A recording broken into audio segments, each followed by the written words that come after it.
வணக்கம். மாலை முரசு செய்திகளை விரிவாக பார்ப்பதற்கு முன் தலைப்பு செய்திகளை பார்க்கலாம்.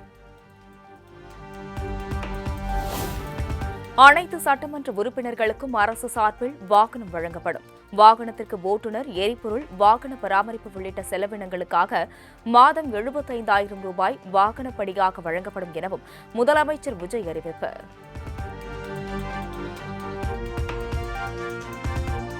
பராமரிப்பு உள்ளிட்ட செலவினங்களுக்காக மாதந்தோறும் ரூபாய் 75,000 வாகனப்படியாகவும்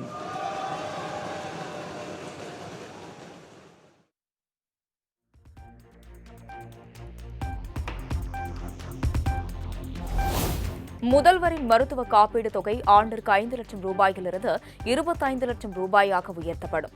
சட்டப்பேரவையில் 110 விதியின் கீழ் முதலமைச்சர் விஜய் அறிவிப்பு.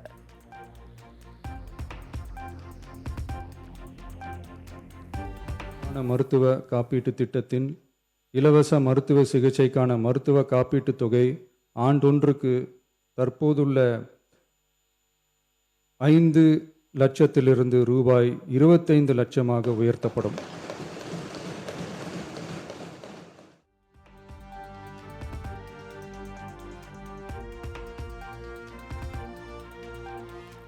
ஆவின் பால் கொள்முதல் விலை லிட்டர் ஒன்றிற்கு 3 ரூபாய் உயர்வு, 38 ரூபாயிலிருந்து 41 ரூபாயாக உயர்த்தி முதலமைச்சர் விஜய் அறிவிப்பு. உற்பத்தியாளர்கள் கூட்டுறவு சங்கங்களில் பால் வழங்கும் 3,16,000க்கு மேலான பால் உற்பத்தியாளர்கள் பயனடையும் வகையில் பால் கொள்முதல் விலையை லிட்டர் ஒன்றுக்கு கூட்டுறவு சங்கம் மூலமாக 1 ரூபாய் உயர்த்தவும், மேலும் அரசு ஊக்கத்தொகை 3 ரூபாயிலிருந்து 5 ரூபாயாக உயர்த்தவும் ஆக மொத்தம்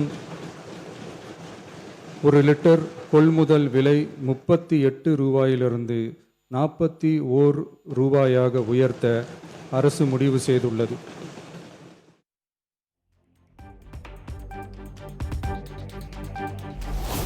செவிலியர் துணை மருத்துவ பணியாளர்களை உருவாக்க 6,098 கூடுதல் மாணாக்கர் இடங்கள் உருவாக்கப்படும். தமிழகத்தில் 7 புதிய அரசு செவிலியர் கல்லூரிகள் தொடங்கப்படும் எனவும் முதலமைச்சர் விஜய் அறிவிப்பு. 2014 ஆம் ஆண்டிற்கு பிறகு புதிய அரசு செவிலியர் கல்லூரிகள் தொடங்கப்படாத நிலையில் அரசு மருத்துவக் கல்லூரிகளில் ரூபாய் 351 கோடி மதிப்பீட்டில் கூடுதல் மாணவர் சேர்க்கை இடங்கள் உருவாக்கப்படும். 7 புதிய அரசு செவிலியர் கல்லூரிகள் தொடங்கப்பட்டு சுமார் 6,998 கூடுதல் மாணாக்கர் இடங்கள் உருவாக்கப்படும்.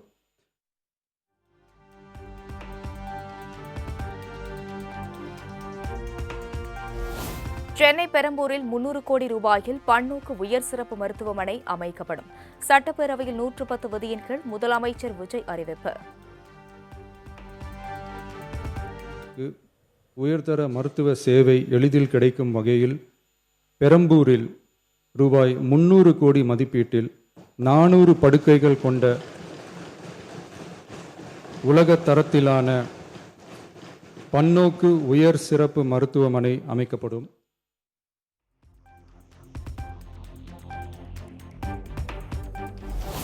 சென்னை ராஜீவ்காந்தி அரசு பொது மருத்துவமனையில் G+14 தளங்களுடன் ஒருங்கிணைந்த புற்றுநோய் சிகிச்சை பிரிவு அமைக்கப்படும் என சட்டப்பேரவையில் முதல்வர் விஜய் அறிவிப்பு.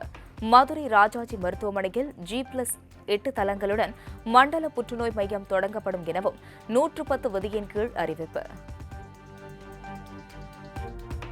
வரும் புற்றுநோய்களை தடுக்கவும் தரமான சிகிச்சை வழங்கவும் முதலமைச்சரின் புற்றுநோய் பராமரிப்பு இயக்கம் சென்னை ராஜீவ்காந்தி அரசு பொது மருத்துவமனையில் 471 கோடியே 80 லட்சம் ரூபாய் மதிப்பீட்டில் G+14 தளங்களுடன் ஒருங்கிணைந்த புற்றுநோய் சிகிச்சை பிரிவு அமைக்கப்படும்.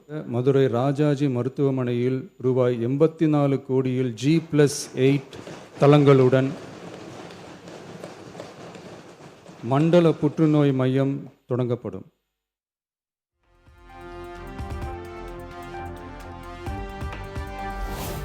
அனைத்து எம்எல்ஏக்களுக்கும் கார் வழங்கப்படும் என்று முதலமைச்சர் அறிவித்ததும் மகிழ்ச்சியில் பாடல் பாடி நன்றி தெரிவித்த குடியாத்தம் எம்எல்ஏ சிந்து. பாடலை கேட்டு அமைதியாக புன்னகைத்த முதலமைச்சர் விஜய். இதுக்காக ஒரு பாடல் மூலமாவே நன்றி சொல்லிடுறேன். கொடுத்ததெல்லாம் கொடுத்தார் அவர் யாருக்காக கொடுத்தார்?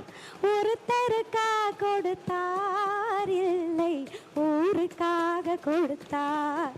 ஒருத்தருக்காக கொடுத்தார், இல்லை ஊருக்காக கொடுத்தார்.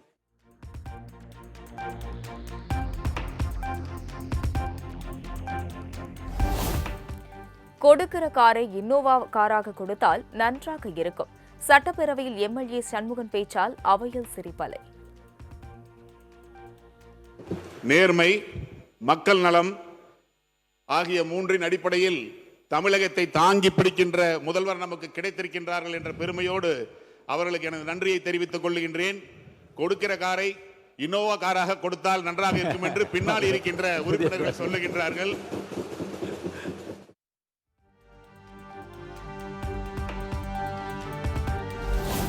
காரும் கொடுத்து வேலையும் கொடுத்த முதல்வருக்கு நன்றி சொன்ன தாவேக எம்எல்ஏ சபரி ஐங்கரன்.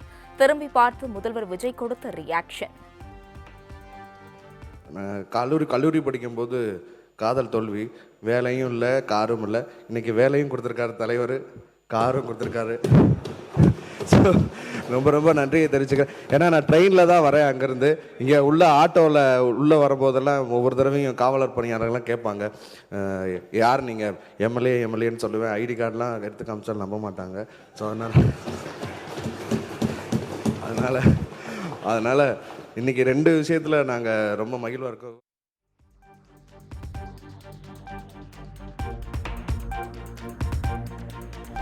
கவனஈர்ப்பு தீர்மானத்தை எடுத்துக் கொள்ளவில்லை என கூறி சட்டப்பேரவையிலிருந்து அதிமுக வெளிநடப்பு. கவனஈர்ப்பு தீர்மானத்தை கொடுத்து 5 நாட்களாகியும் சபாநாயகர் எடுத்துக் கொள்ளவில்லை என குற்றச்சாட்டு.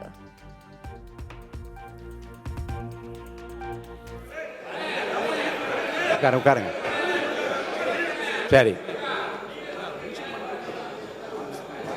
மாண்பு உறுப்பினர் உட்காருங்க. யாரு? மாண்புமிகு கார்த்திகேயன் உட்காருங்க. மாண்புமிகு கார்த்திகேயன் உட்காருங்க. மாண்பு உறுப்பினர் கார்த்திகேயன், மாண்பு உறுப்பினர் உட்காருங்க. மாண்பு உறுப்பினர் உட்காருங்க.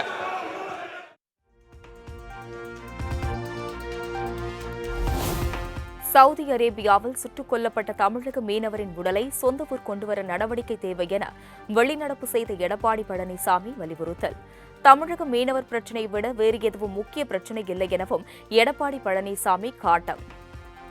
இந்த அரசாங்கம் தமிழர்களை காப்போம் என்று வாய் அளவில் பேசுறாங்க. ஆனால் இன்றைக்கு தமிழ்நாட்டை சேர்ந்த மயிலாடுதுறை மாவட்டத்தை சேர்ந்த மீனவர்கள் 4 பேர் மீன்பிடி தொழிலில் ஈடுபட்டுகின்ற பொழுது சவுதியில் இருக்கின்றவர்கள் அந்த மீனவர்களை சுட்டதால் ஒருவர் இறந்திருக்கிறார். அந்த உடல் தமிழ்நாட்டில் கொண்டு வர வேண்டும். அதை அரசனுடைய கவனத்திற்கு கொண்டு வருவதற்கு மென்ஷன் பண்ணுவதற்கு கூட தமிழக வெற்றி கழகத்தினுடைய அரசாங்கம் சட்டப்பேரவைத் தலைவர் சட்டமன்றத்திலே மென்ஷன் பண்ணுவதற்கு கூட அனுமதி கொடுக்கல. அது குறித்து தான் நாங்கள் வெளிநடப்பு செஞ்சிருக்கிறோம்.